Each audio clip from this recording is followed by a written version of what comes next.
Zandray aloha zany dia mieritreritra hoe raha mbola feno vao amin'ny folo taona izy tsy voatery hoe olon-dehibe akory satria miankina amin'ny nitezana azy io a, miankina ihany koa amin'izay mpitaiza sy ny mpanabe azy teny anivon'ireo sekoly maro isan-karazany reo.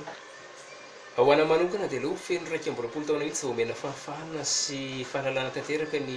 tovavy na ny tovolahy anankiray a, amin'izay mantsy izy efa mba nahita traikefa na ihany koa farafaharatsiny nandalo lalana misimisy kokoa ahafahany miatrika an'izay olana mety hitranga eo amin'ny fiainany ary afaka ihany koa mizaka tena izy a manoloana an'izay rehetra mandalo amin'ny fiainany manokana izay.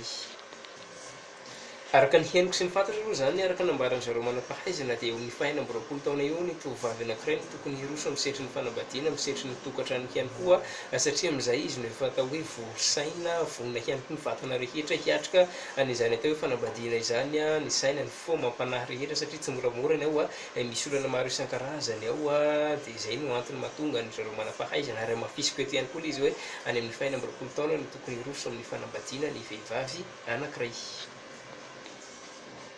Tsy voatery hoe matitra akory rehefa miroso an'izay fanambadiana izay a, fa